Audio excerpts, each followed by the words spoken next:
Assalamualaikum warahmatullahi wabarakatuh. Perkenalkan, nama saya Setia Wiranata dan materi kita yaitu KJD, yaitu komputer jaringan dasar. Untuk minggu semalam yang kemarin saya kasih tugas untuk kalian, ini bahannya saya jelaskan singkat saja dulu. Definisi rekayasa perangkat lunak. Perangkat lunak itu adalah sebuah software atau sebuah aplikasi di mana aplikasi tersebut mampu membantu sebuah pekerjaan manusia. Ya, untuk lebih lanjut, mari kita bahas sama-sama untuk komputer jaringan dasar ini. Yang pertama, kamu harus tahu apa itu KJD, dasar-dasarnya itu bagaimana. Saya uraikan. Yang pertama adalah komputer itu terbagi menjadi 3. Apa saja? Yang pertama, 3 ini hardware, itu yang pertama. Hardware adalah sebuah perangkat keras. Perangkat keras dari sebuah komputer. Ingat itu. Perangkat keras dari sebuah komputer, dan software itu adalah perangkat lunak dari sebuah komputer. Dan satu lagi adalah brainware atau user. User ini atau brainware disebut dengan pengguna. Siapa itu? Saat kita menggunakan komputer, yang jadi user adalah kita sendiri. Itu dia. Tapi untuk awal ini sudah dipastikan saya akan menjelaskan bagaimana cara penggunaan hardware ini, apa-apa saja di dalam ini. Oke, kita hilangkan dulu software sama brainware-nya, jadi biar kita fokus untuk hardware. Hardware adalah sebuah perangkat lunak untuk perangkat keras komputer. Apa saja komponen-komponennya, kita masuk ke dalamnya. Yang pertama adalah, kita cek dulu, lihat ini, gambar berikut ini. Yang saya tampilkan ini saya perlihatkan sama kamu, ini yang disebut dengan CPU. Tulisannya bagaimana? Ini saya sekalian nulis saja biar lebih gampang kamu mencernanya. Ya, di bawah saja. Ini dia bentuk barangnya, bentuk unitnya disebut dengan CPU. Besar ya nak ya, CPU. Ya, lanjut. Yang disebut dengan Central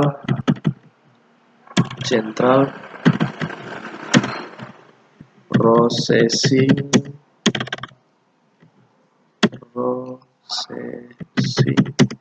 Unit. Apa itu? Sebuah tempat kontrol atau induk utama, atau bisa dikatakan dengan sebuah mesin komputer. Letaknya semuanya di CPU. Mesinnya itu sebagai contoh, pernah dengar kata-kata prosesor?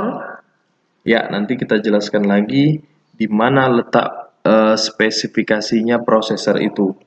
Tapi inti besarnya adalah saya jelaskan dulu 4 komponen ini.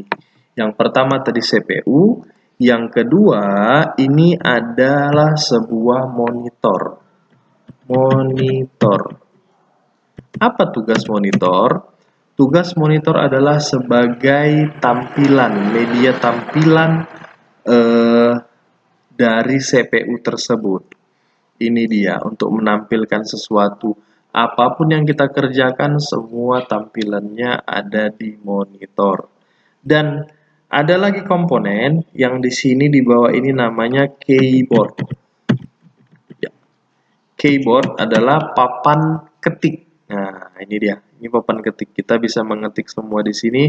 Kita inputkan. Input adalah masukan. Kita masukkan ke dalam yang namanya CPU tersebut dan ditampilkan melalui yang namanya monitor. Yang terakhir adalah mouse. Mouse ini berfungsi sebagai penggerak kursor. Bagaimana kamu bisa melihat kursor?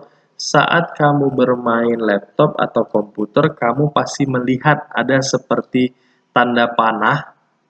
Itu yang disebut dengan kursor. Nah, nama alatnya adalah mouse. Sekarang saya jelaskan lagi bagaimana caranya kursor ini bisa terhubung. Oke, ya, ya, langsung saja. Kursor ini terhubung. Yang pertama adalah ini contoh saja dulu. Ini saya hilangkan saya dulu. Nanti kita tampilkan lagi. Ini sebagai uraian saja. Ini sudah dipastikan masuk ke dalam ini. Itu sudah pasti. Ya, lanjut lagi. Ada sebuah keyboard tadi, alat penggerak untuk papan ketik, masuk juga ke dalam CPU.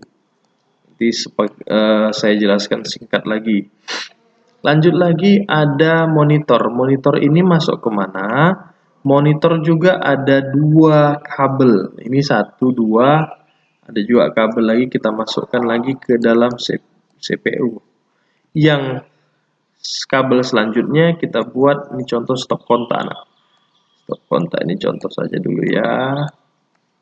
Oke, ini masuk kemari. Nah, ini dia. Dan satu kabel lagi yaitu namanya kabel power. Kita masukkan kemari ini saya ya udah. Ini dia. Kita hitung. Yang pertama dari stop kontak. Ini stop kontak, ini aliran listrik ini masuk ke dalam CPU. Dialirkanlah sebuah listrik. Setelah itu masuk lagi listrik tersebut ke dalam monitor. Ini dia. Dan dari kabel monitor masuk ke dalam CPU. Lanjut lagi. Mouse masuk ke dalam CPU. Dan keyboard masuk ke dalam CPU. Ini tampilan bagaimana komputer itu akan hidup. Nah, ini dia. Sampai seperti ini, saya rasa kalian sudah mengerti bagaimana cara hidupnya ini. Oke, kita langsung masuk lagi ke dalam yang namanya CPU. Karena sudah dipastikan yang 3 komponen ini 1, 2, 3 sudah mengerti. Sekarang kita ke masuk yang paling sulitnya yaitu mesin komputer. Ya, saya rubah tampilannya. Saya cari tampilannya. Kita cek dulu tampilannya. Belajar. Ini dia. Oke, ini dia komponen-komponennya. Ya, saya besarkan. Ya, saya ganti tadi tampilannya nanti. Ya, oke. Dah. Ya. Inilah komponen-komponen yang harus kamu ketahui. Apa itu? Yang pertama, yang paling utama adalah yang disebut dengan power supply. Ini barangnya. Ini barangnya. Oke, power supply. Tulisannya seperti ini. Untuk apa dia? Untuk menyuplai arus AC menjadi arus DC. Tulisannya gimana?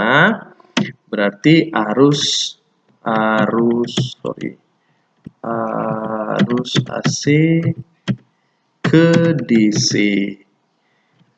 Untuk menyuplai, maksud menyuplai adalah untuk mengubah dari arus AC ini adalah arus besar, DC ini menjadi arus kecil. Jadi inti dari power supply adalah untuk merubah arus AC menjadi arus DC, arus besar menjadi arus kecil. Lanjut komponennya.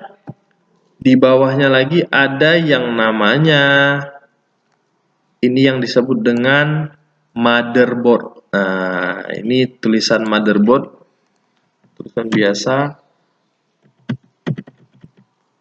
Wah, oke, ini dia. Ini dia. Ini kita enter saja biar kelihatan. Ya, motherboard. Ini dia. Ini barangnya, ini tulisannya. Apa itu motherboard? Motherboard adalah Papan induk utama semua komponen-komponen komputer terhubung ke dalam papan induk utama ini. Itu sudah dipastikan. Ya, kita lanjut. Papan induk utama ini, apa aja komponen-komponen yang akan masuk ke dalam ini yang terhubung? Ini dia, 1, 2, 3, 4, 5, 6, 7, 8. Semua masuk ke dalam ini. Itulah yang harus nanti kita rakit prakteknya. Oke dia, ini saya jelaskan satu-satu dulu. Apalagi, ada lagi yang disebut dengan, ini saya cek aja dulu, oh ini aja kita dulu. DVD room. DVD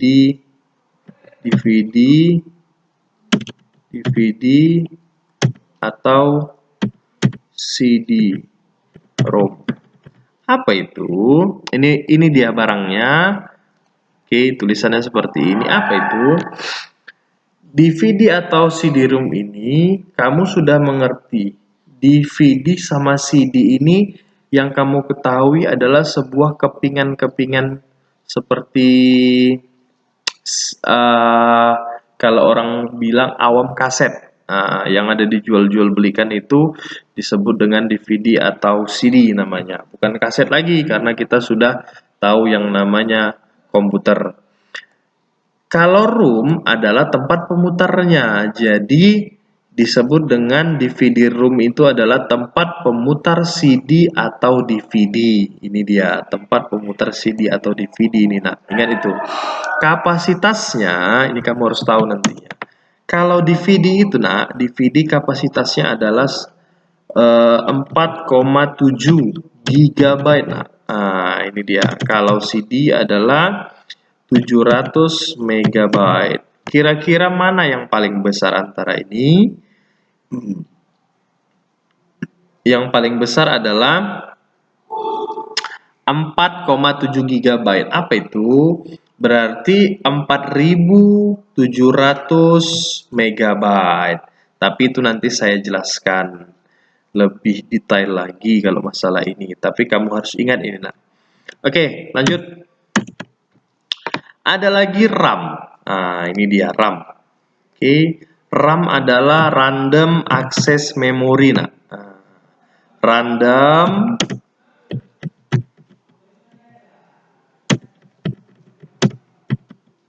memory. Oke, dia random access memory. Dan jenisnya sudah dipastikan ada 4. Yang pertama adalah SDR, DDR1, DDR2, DDR3. Nah, itu dia. 1, 2, 3, 4 sudah dipastikan ini dia jenisnya. Nah, jadi kamu harus tahu juga jenis ini. Nah, lanjut. Ada yang disebut dengan port LAN, tapi ini nggak usah kita bahas dulu port LAN, nanti kamu sulit nanti yang intinya saja dulu, yaitu namanya hard disk. Nah, ini hard disk. Oke, apa itu hard disk? Hard disk adalah penyimpanan data yang bersifat permanen atau tetap.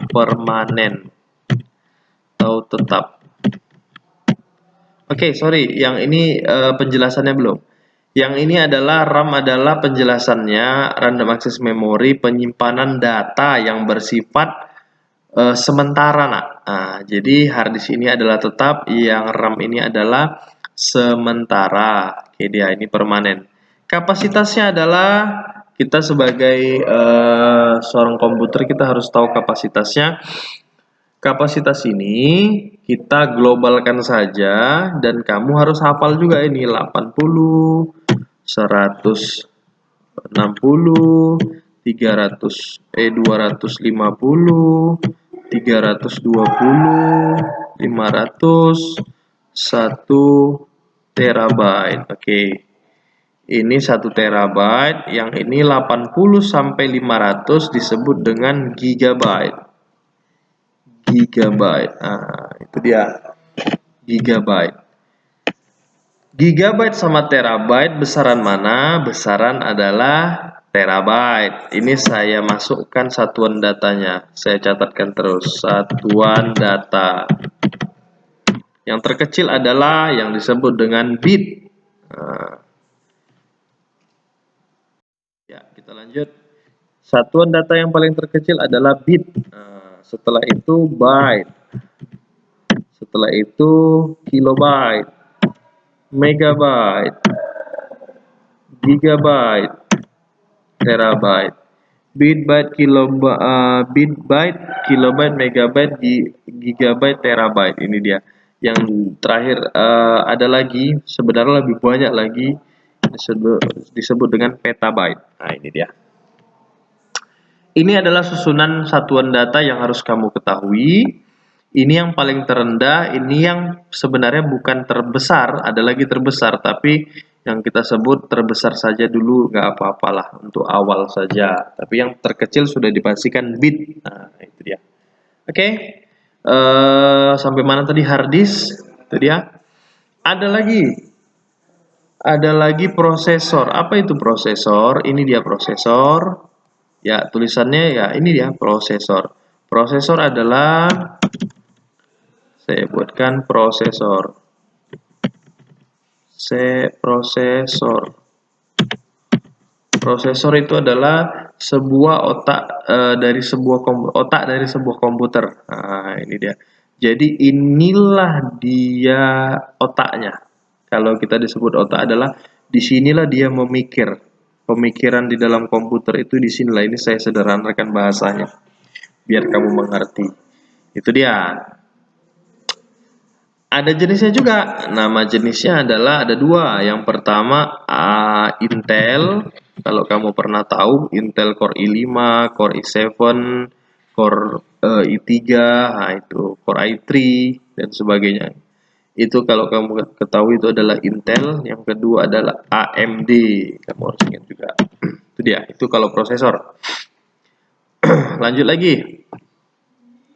Di atas prosesor ada sebuah yang namanya cooler. Ini nama kerennya, ini nama cooler. Tapi kamu biar kamu enak saja, kata-katanya adalah heatsink. Heatsink yang sering ketahui adalah heatsink.